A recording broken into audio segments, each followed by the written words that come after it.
네, 여러분, 이 영상 끝까지 보시면 왜 우리 아이가 친구 관계에서 자꾸 상처받고 위축되는지 진짜 그 이유를 알게 될 겁니다. 그리고 이걸 알고 나면 친구한테 선택받아야 한다고만 생각했던 아이가 자기도 친구를 선택할 수 있다는 걸 알게 돼요. 관계를 보는 눈이 달라지면 아이가 달라집니다. 여러분, 오늘 그 이야기를 해볼 거예요. 자, 여러분, 아이 두 명이 있습니다. 복도에서 친구가 눈을 피하며 걷고 있어요. 똑같은 장면을 두 아이가 바라보는 거예요. 자, 첫 번째 아이는 이렇게 생각해요. 저 친구가 왜 눈을 피하지? 나를 싫어하는 거야. 그래서 다가가지 않아요. 집에 와서 엄마한테 이렇게 말해요. 걔가 나 싫어해. 그날부터 그 친구를 피합니다. 시간이 지나면서 둘 사이는 점점 멀어지죠. 자, 여러분, 두 번째 아이는 이렇게 생각합니다. 저 친구 오늘 뭐가 있나? 아니면 원래 낯을 가리는 건가? 한번 말 걸어봐야겠다. 그래서 다가가요. 야, 너 오늘 괜찮아? 알고 보니 그 친구 그날 아침에 부모님이랑 싸우고 왔던 거예요. 나를 싫어한 게 아니었어요.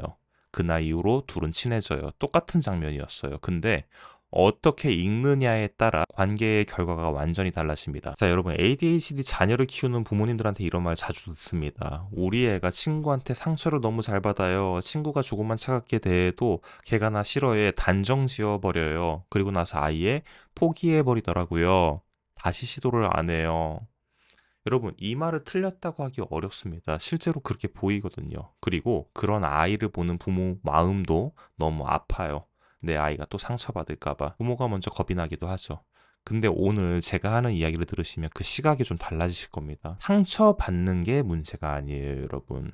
단정 짓는 게 문제예요, 지금. 그 단정 짓는 습관을 바꿀 수 있습니다. ADHD 아동들이 상대 행동을 단정 짓는 데는 이유가 있어요. 이 아이들의 뇌는 자극에 빠르게 반응한댔죠.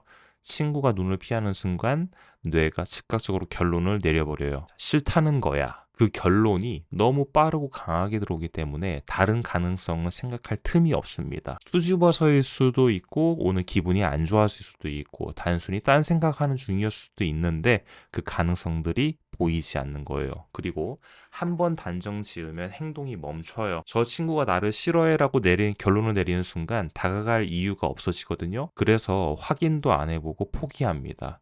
근데 확인하지 않으면 진짜 이유를 영원히 알 수가 없어요. 그러니까 오해가 오해로 굳어지고 관계가 멀어지는 겁니다. 자, 그리고 더 중요한 포인트가 있어요. 이게 반복되면 아이 안에 하나의 믿음이 생깁니다. 나는 친구한테 선택받기 어려운 아이야. 친구가 나를 싫어한다고 단정 지은 경험들이 쌓이면서 아이는 관계 자체를 두려워하기 시작합니다. 먼저 다가가지 않아요. 상처받을까 봐요. 근데 여기서 완전히 놓치고 있는 게 있어요. 관계는 선택받는 게 아니에요. 선택하는 거예요. 자, 그럼 뭘 바꿀 수 있을까요?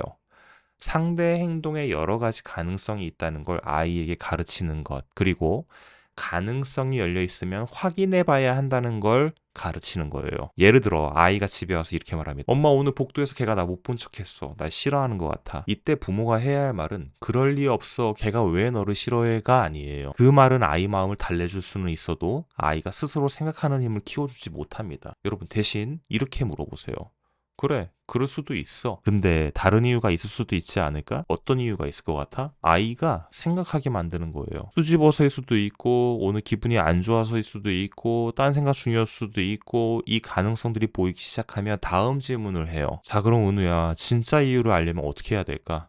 아이가 스스로 답을 내야 해요. 말을 걸어봐야 하나요? 맞아. 확인하려면 다가가야 해. 가능성이 열려 있으면 직접 맥을 짚어봐야 하는 거야. 자, 그리고 여기서 결과는 두 가지입니다.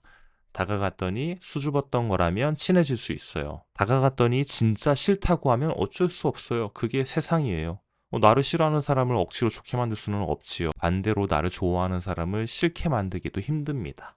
그러니까 싫다고 하면 다른 친구 사귀면 돼요. 근데 여기서 진짜 중요한 포인트입니다. 내 주변에 있을 사람은 내가 두는 거예요. 나한테 긍정적인 마음을 가진 사람, 나랑 잘 맞는 사람을 내가 선택해서 내 곁에 두는 거라고요. 친구 관계는 여러분 선택받는 게 아닙니다. 내가 선택하는 거예요. 이걸 아이가 알면 관계를 대하는 태도가 완전히 달라집니다. 더 이상 친구한테 선택받으려고 위축되지 않아요. 내가 먼저 다가가고 확인하고 맞으면 함께하고 아니면 다른 사람을 선택하는 거예요. 이 생각을 아이한테 심어주는 건 부모가 해줄 수 있는 가장 강력한 관계 교육입니다. 근데 여러분 한 가지 여쭤보고 싶습니다. 지금 이 이야기 들으면서 혹시 이런 생각 들으셨나요? 나도 내 아이가 친구한테 선택받아야 한다고만 생각하고 있었던 건 아닐까? 자, 여러분 맞아요. 우리는 아이가 상처받을까봐 아이 대신 관계를 걱정해요. 근데 그 걱정이 오히려 아이한테 너는 선택받아야 하는 존재야 라는 메시지를 주고 있었는지도 모릅니다. 아이는 선택받는 존재가 아니에요. 선택하는 존재예요. 그걸 가르쳐 줄 수 있는 사람은 이 아이 옆에서 매일 함께 있는 부모입니다. 자, 근데 여러분, 오늘 이 영상 보시고 혹시 이런 생각 드셨나요? 맞아. 근데 막상 내 아이한테는 어떻게 말해야 하지? 나 아까 소장님이 이야기한 것처럼 말해봤는데, 근데 안 됐는데, 그 막막함 당연한 거예요. 여러분, 아는 것과 실제로 하는 것 사이에 생각보다 큰 장벽이 있어요. 특히 ADHD 아이들은 뇌가 작동하는 방식 자체가 아예 다르기 때문에 일반적인 육아서에서 나오는 방법으로는 잘 안 돼요. 그래서 제가 웨비나를 준비했습니다. 친구 관계가 어려운 아이, 부모가 바꿔줄 수가 있는데, 자, 보통의 육아 강의는 예를 들면 이렇게 해보세요로 끝나요. 근데 저희 연구소는 첫 번째, 뇌과학, 심리학 기반으로 부모를 훈련합니다. 왜 ADHD 아이가 친구 행동을 단정 짓는지, 뇌에서 무슨 일이 일어나는지부터 설명해요. 원리를 알면 대응이 달라집니다. 둘, 실전 훈련 중심이에요. 어떤 말을 어떻게 할 것인가를 구체적으로 확인해 봅니다. 강의 듣고 끝이 아니라 내 아이의 상황에 맞는 언어를 직접 여러분들이 찾아가는 시간이 될 거예요. 셋, 부모의 메타인지를 훈련합니다. 아이를 바꾸려면요, 여러분, 부모가 먼저 자기 반응 패턴을 알아야 돼요. 그 지점부터 같이 짚어드립니다. 여러분, 저희가 참가비가 1만 원이에요. 강의료가 아니고 노쇼 방지 비용입니다. 진지하게 변화를 원하시는 분들하고만 함께 하고 싶어서 최소한의 비용만 받는 거예요. 우리가 일심 및 신청 방법은 아래 고정 댓글의 링크에 확인해 보시면 되고, 여러분 자리가 제한되어 있습니다. 오늘 이 영상이 마음에 걸리셨다면 지금 신청해 두세요. 아이 친구 문제 관계는 기다릴수록 패턴이 굳어집니다. 감사합니다.